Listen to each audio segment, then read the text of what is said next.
నమస్తే ఎట్టున్నారు బాగున్నారంతా నందమూరి బాలకృష్ణ నటించిన Daaku Maharaj movie release అయింది ఈ సినిమా ఇప్పుడే చూసి వచ్చాను ఈ సినిమా చూసిన తర్వాత నాకేమనిపించిందంటే బాలకృష్ణకి మరో బ్లాక్ బస్టర్ పడింది అంతే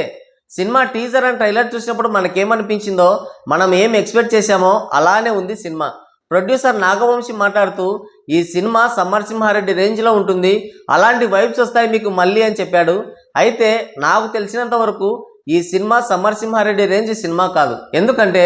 సమర్సింహారెడ్డి మూవీ ఒక కల్ట్ క్లాసిక్ ట్రెండ్ సెటర్ అలాంటి మూవీతో ఈ సినిమాని కంపేర్ చేయలేం మరెందుకు నాగవంశీ అలా చెప్పాడంటే దానికి కూడా రీజన్ ఉంది మాట్లాడుకుందాం స్టోరీ లైన్ విషయానికి వస్తే ఒక చిన్న పాపని విలన్స్ నుండి సేవ్ చేయడానికి డాకు మహారాజ్ జైలు నుంచి తప్పించుకొని వస్తాడు నానాజీ పేరుతో వాళ్ళ ఇంట్లో డ్రైవర్గా చేరి ఆ పాపని ప్రొటెక్ట్ చేస్తూ ఉంటాడు డాకు మహారాజ్కి ఆ పాపకి సంబంధం ఏంటి డాకు మహారాజ్ ఏం చేసేవాడు ఇదే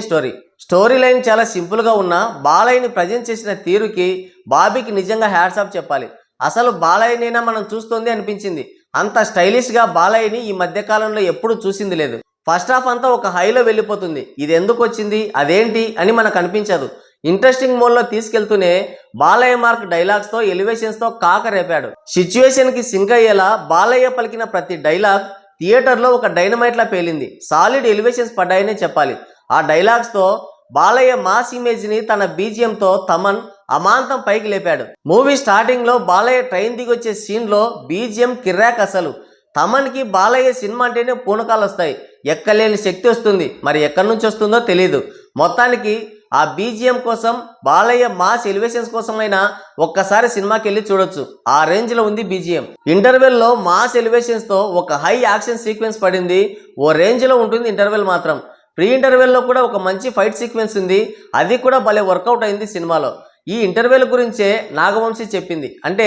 సమర్సింహారెడ్డి మూవీలో లాగే మంచి హై ఇస్తుంది ఇంటర్వెల్ అందుకే ఆయన అలా చెప్పాడు ఇక సెకండ్ హాఫ్లో డాకు క్యారెక్టర్ రన్ అవుతుంది ఒక ఎడారి ప్రాంతంలో అక్కడ ప్రజలు నీళ్ల కోసం నానా ఇబ్బందులు పడుతుంటారు వారి అవసరాలను యూజ్ చేసుకొని విలన్ అదే బాబీ డియోల్ ఒక మైనింగ్ని నడిపిస్తుంటాడు అక్కడి ప్రజల కోసం డాకు మహారాజ్ పోరాటం చేస్తాడు కంటెంట్ ఏం కొత్తది కాదు మనం ఇలాంటి కథలు ఎప్పటి నుంచో చూస్తున్నాం అందుకనే సెకండ్ హాఫ్లో వచ్చే ఫ్లాష్ బ్యాక్ స్టోరీ మనకేం కొత్తగా అనిపించదు కానీ బాలయ్యతో రచ్చ రచ్చ చేయించాడు బాబీ ఆ సెకండ్ హాఫ్లో ఒక ఫైట్ సీక్వెన్స్ ఉంది సినిమా మొత్తానికే హైలైట్ ఆ సిచ్యువేషన్కి తగ్గట్టు ఒక డైలాగ్ కూడా ఉంది బాలయ్య చెప్పిన అన్ని డైలాగ్స్ కంటే ఈ డైలాగే హైలైట్ చాలా బాగుంది అండ్ నాకు చాలా బాగా నచ్చింది కూడా నువ్వు ఒక భార్యగా వాడి దగ్గర బాధ్యతలు నిర్వర్తించు కానీ నీ ఐఏఎస్ హోదాని మాత్రం వాడి పక్కలో పడుకోబెట్టకు ఇది డైలాగ్ థియేటర్లో గూస్ బంప్స్ వచ్చాయి ఇది విన్నప్పుడు మొత్తానికైతే సినిమా చాలా బాగుంది ఇక బాలయ్య పర్ఫార్మెన్స్ గురించి మనం చెప్పాల్సిన పని లేదు ఇరగదీశాడు బాలయ్య తప్ప ఇంకెవరు మనకు కనిపించినంత రేంజ్లో పర్ఫార్మెన్స్ ఇచ్చాడు బాలయ్య వన్ మ్యాన్ షో అని చెప్పొచ్చు ఇక విలన్ బాబీ డియోల్ క్యారెక్టర్కి కొంచెం స్కోప్ తగ్గింది కానీ మిగతా విలన్స్కి మంచి స్కోప్ దొరికింది సినిమాలో అదే మ్యాజిక్ చెప్పడం మర్చిపోయాను మొన్నటి వరకు చాలామంది బాలయ్య ఇదేందయ్యా నీకు తగునా అని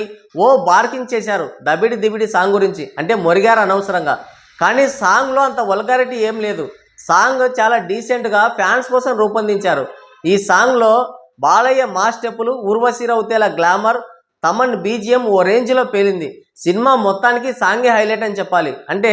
ఈ సాంగ్ వచ్చినప్పుడు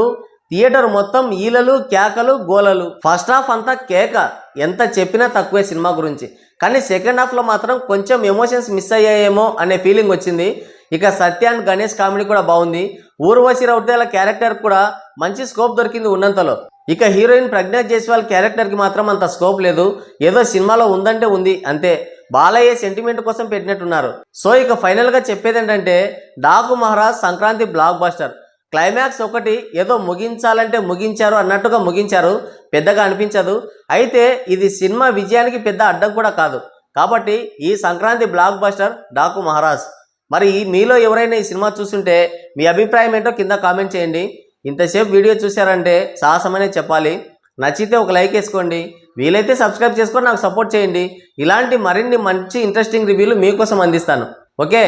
థ్యాంక్ యూ